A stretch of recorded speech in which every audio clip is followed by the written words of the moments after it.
उनका नाम है राजेंद्र सच्चर। और जो साहब चकवाल डिस्ट्रिक्ट पंजाब से आए थे और भारत के प्रधानमंत्री बने, उनका नाम था मनमोहन सिंह। एक दिन यह घोषणा की गई, जिसका कहीं कोई डॉक्यूमेंट नहीं है, कि भारत के मुसलमान जो हैं बहुत ही उनकी दयनीय स्थिति है, आर्थिक, सामाजिक और हर क्षेत्र में वो बहुत पिछड़े हुए हैं।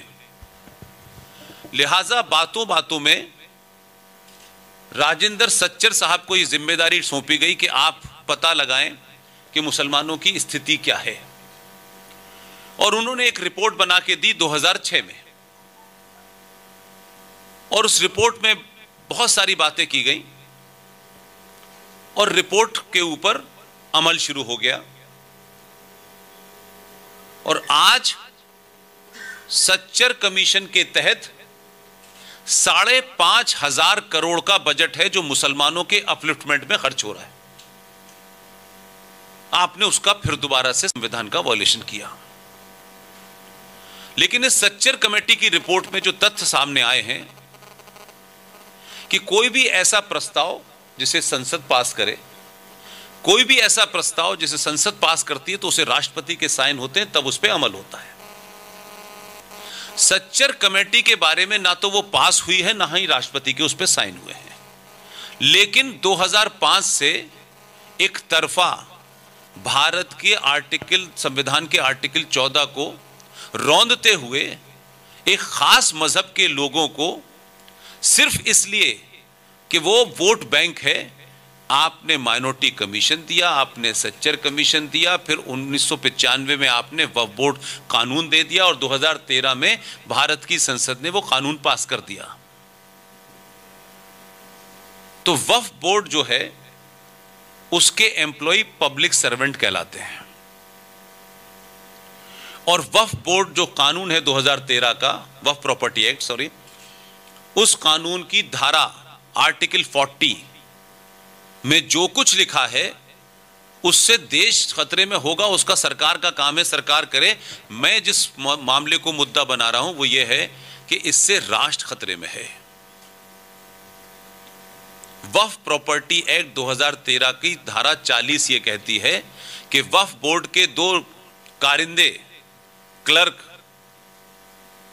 इस देश में किसी जगह भी खड़े होकर के, राष्ट्रपति हो या अंबानी का घर हो या कोई जगह हो, अगर वो ये महसूस करते हैं, सिर्फ उनको महसूस करना है, कोई डॉक्यूमेंट नहीं दिखाना है, कोई प्रूफ नहीं देना है, इफ दे फील कि this particular property belong to Waqf board,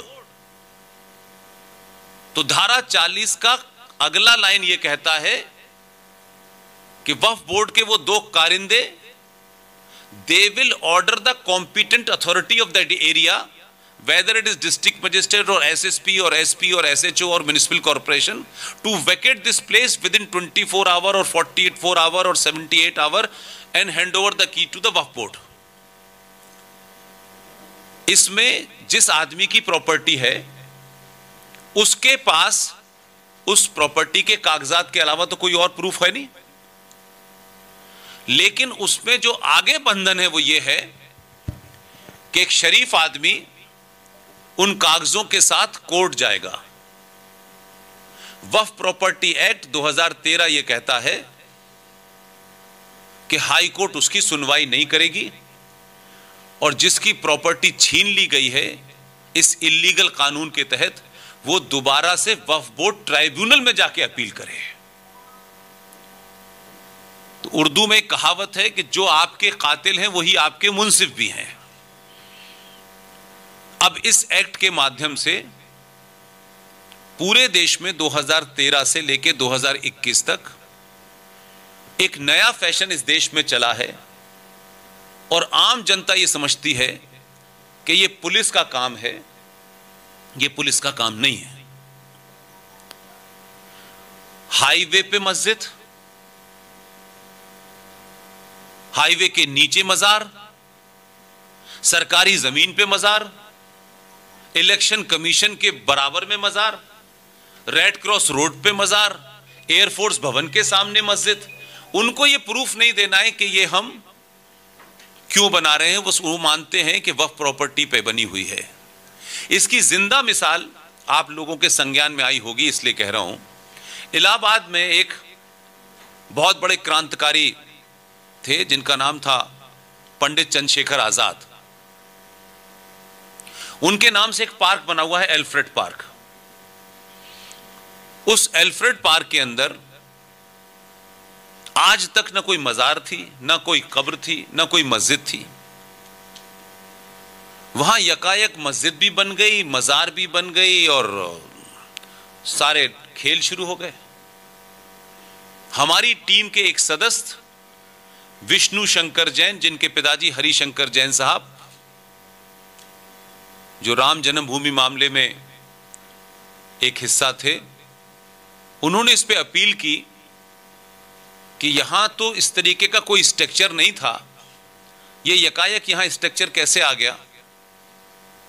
high court के, इलाहाबाद हाई कोर्ट में जब ये अपील हुई तो वहां के चीफ जस्टिस साहब, उस दिन एक्टिंग चीफ जस्टिस थे कोई, उन्होंने सरकार को, उत्तर प्रदेश की सरकार को बुला करके काफी कुछ डांटा फटकारा। लेकिन सवाल यह है कि उन्होंने, मुसलमानों ने उस पर यह क्लेम कर दिया है कि देखिए साहब, हमारे रिकॉर्ड में यह लिखा हुआ है।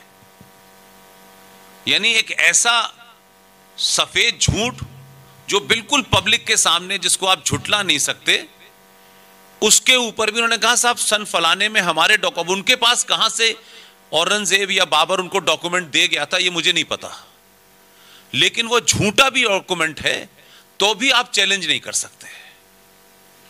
तो इस तरीके की घटनाएं इस देश में इतनी बढ़ रही हैं कि आपको जगह जगह सरकारी जमीनों पे मस्जिदें बन रही हैं, कब्रें बन रही हैं, दरगाह बन रहे हैं। ये रूटीन मैटर हो गया है। पुलिस को आप शिकायत करते हैं, पुलिस के पास उनको हटाने का कोई कानून नहीं है। तो लोगों को जब ये पता नहीं था तब पता चला कि वक्फ प्रॉपर्टी के तहत इस तरीके की नंगा नाच करने की एक तरफा इस देश के मुसलमानों को सरकारों में बैठे हुए लोगों ने छूट दी है। सरकार में जो लोग हैं या जो लोग थे जब ये बना, उन लोगों का अपना क्या एजेंडा है मैं नहीं जानता।